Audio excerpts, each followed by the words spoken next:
Welcome to Blizzard Fire. We hope this video helps fire up your solution. You begin by getting the essentials running. Grant Copilot microphone access and pick the correct input. Once done, sign in and tap transcription mode, choosing the spoken language so recognition aligns.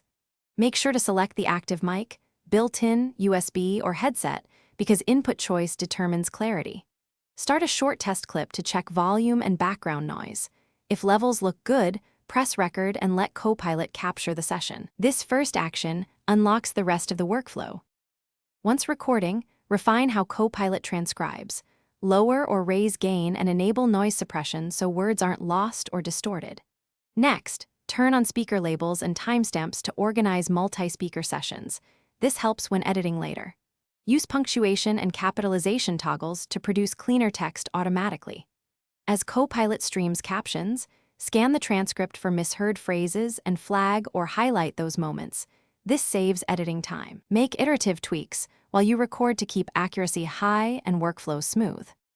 To finish, export the transcript in your preferred format, SRT for captions, TXT for raw copy, or DocX for editing, choosing verbatim or cleaned output as needed.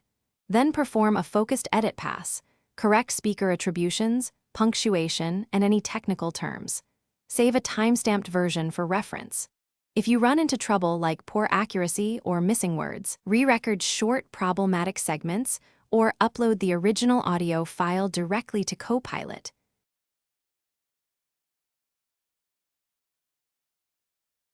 Thanks for watching. If you found this helpful, don't forget to like and subscribe.